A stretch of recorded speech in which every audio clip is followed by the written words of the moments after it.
bonjour à tous. Donc pour la création de notre territoire zéro déchet, nous allons avoir la mise en place en mars d'une feuille de route très volontariste qui va nous permettre de changer de braquet pour la mise en œuvre de notre politique.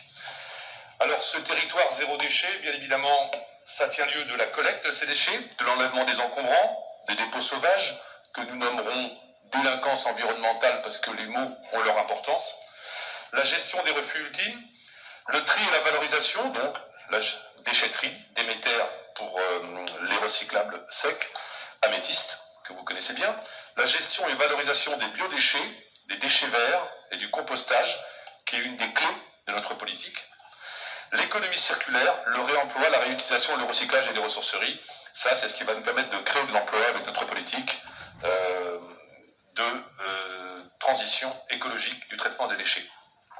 Pour aller vite, dans la PPI, on voit qu'il y a des sommes qui vont être allouées notamment et prévues pour les bacs, les points d'apport volontaires, les conteneurs enterrés pour le tri et la collecte, 11 millions d'euros. Évidemment, il va falloir qu'on multiplie les points d'apport volontaires, notamment de verre. Il va falloir qu'on donne cette possibilité à chacun de trier parce que je rappelle que 5000 tonnes de verre triées, c'est 2 millions d'euros d'économisés par an sur le traitement pour la métropole.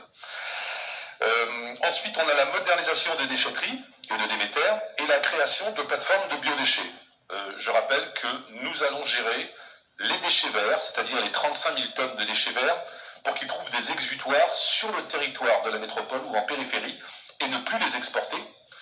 Et nous allons traiter les 35 000 tonnes de restes alimentaires qui sont dans notre poubelle grise, qu'on va essayer d'extraire, pour les remettre sur les sols, encore une fois, sous forme de compost de haute qualité, sur notre sol qui en a bien besoin.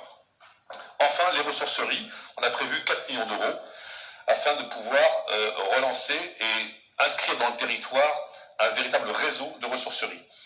Le fonctionnement, vous avez les chiffres donc pour 2022, 91 millions d'euros. La collecte, c'est 29 300 000. Le tri et la valorisation, c'est 26 millions. Alors quand vous avez 26 200 000 euros, c'est améthyste, Déméter et la gestion des déchetteries.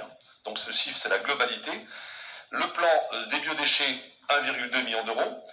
L'élimination de déchets ultimes à 24,6 millions d'euros, dont 19 millions qui sont pour le transport, c'est-à-dire l'exportation funeste de nos déchets bien loin de nos terres. Et la prévention de l'économie circulaire pour 800 000 euros, ça va être toute l'amorce de ce qu'on a déjà lancé, tous les projets qu'on lance pour faire un tissu vraiment et permettre d'avoir une véritable économie qui se crée sur nos nouvelles bonnes pratiques. Les investissements, on réhabilite les déchetteries, 2,7 millions d'euros. Démarrage des travaux de la plateforme de compostage de biodéchets.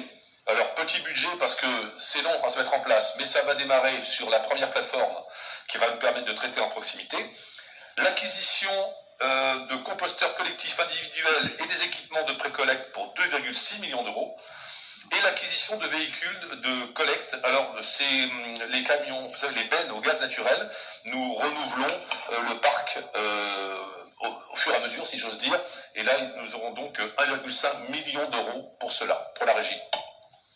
Merci.